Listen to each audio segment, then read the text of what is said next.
he had a certain code. And with stand-up, it's not even a code. It's just, it would be good for the open micer to understand these things about stand-up, later on. And I don't want to get into them right now, but what do you think about this fucking strike? Because people hit me up every day and they ask what the strike is about, blah, blah, blah. And I'll be honest with you, it's about fucking dough, right? Mm-hmm. Somebody's dough is in somebody else's fucking pocket.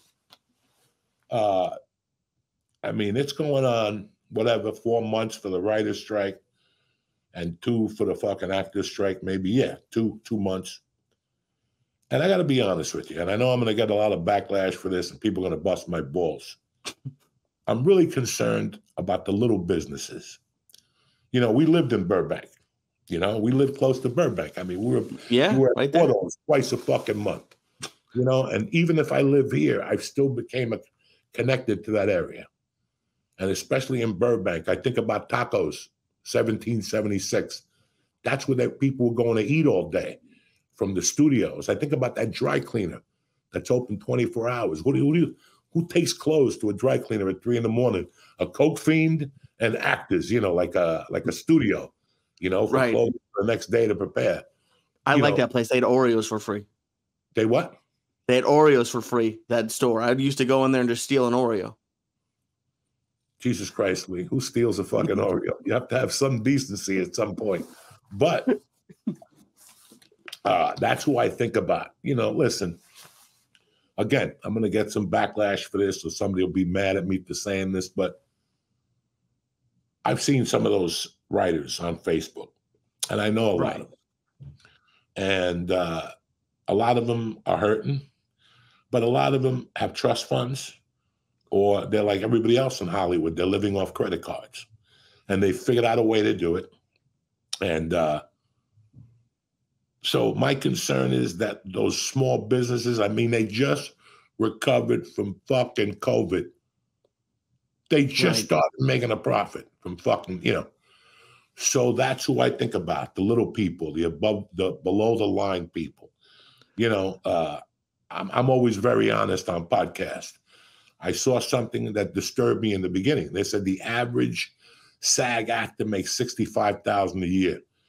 I lived in LA for 23 years. I've been a member of the union for a little more than that. And I got to be honest with you guys, I only made over $60,000 3 years. Right. The rest of the years I was at $20,000, $30,000, and I had to book a commercial for that. Just to give the people at home an example. When I got to Hollywood, a guest star was anywhere from 20 to 25 G's a week. Now a guest star is $7,000. So over the years, and listen, COVID banged out the budget. Let me tell you what happened with COVID. They had to have a budget for COVID, but COVID's gone now, and they're still singing the COVID budget. So somebody's taking this fucking money, okay? And I've done it. I paid my dues. I did a lot of $100 a day movies, and you have to pay for your own dry cleaning. One question comes to mind, and I want you guys to know this. I had to pay for my own plane ticket to do a De Niro Stallone movie. Now, at the time, I was under the ether, and I really wanted to do the role, and I had free points and shit. I got like a free ticket out of it, and they put me up in the hotel because I had a Houston address, But think about that. I did a heavy $1 million budget, and I had to pay for my own motherfucking plane ticket. Again, I'm not crying, but think about that. Well, I think the $60,000 thing is skewed because of Will Smith making $20 million a movie. So there's that. Now they came back and they spoke about how actors barely make insurance. During the pandemic, the Screen Actors Guild decided to pull away residuals from counting towards your insurance. That kills a guy like me. Right. What percentage? After 20 years, what percentage of your income was residuals, do you think? Right now? Listen, I shot one movie this year in an episode of Law & Order. I don't want to divulge what I got for the movie, and I don't want to divulge what I got for Law & Order, but I'm not driving a Mercedes-Benz. You know what I'm saying? So I'm still eating crispy pizza like a motherfucking freehold. So, dude, You could win the lottery and still be eating crispy pizza. Yeah, no. But you know what I'm saying. I don't have a butler. I don't have a personal chef, nothing like that. And like this year, I got insurance this year. I lucked out because I shot a film in June. So I got insurance. And now they extended it for 3 months for the strike. So that means I get insurance now till fucking San Gennaro Day. Nice. I'm still waiting on residuals from Law and Order. Hopefully I'll get some residuals from this movie. I don't have to tell you that my longest yard is on every night, guys. I'll always eat Chinese food because the longest yard is on every night.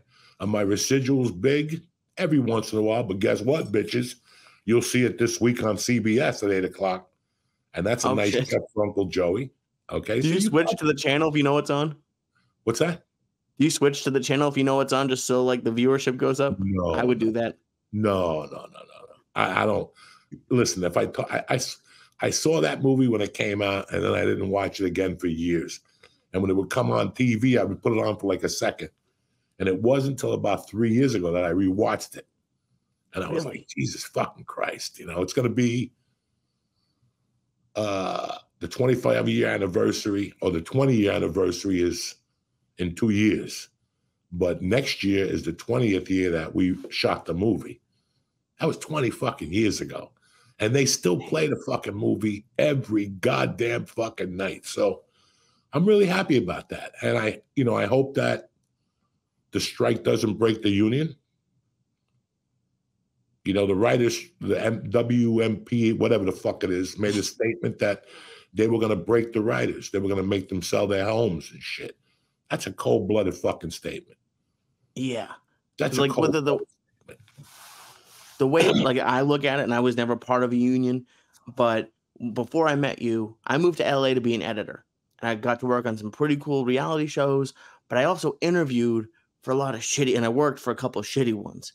And they would hit you up, and it's non-union. Like there's one, fuck them. There's one that you watch poker on ESPN. I won't say the name of the show. It's a big show. You see it all the time. They wanted to pay $900 a week, which is not, just for a reference, back then, this was 15 years ago, I was already making $1,200 a week, and for a union, you're making $2,000 a week. But they do that because you don't work all the time. You have to take months off. And the thing that bugged me was there's always going to be people who just because they're, oh shit. Welcome back to church.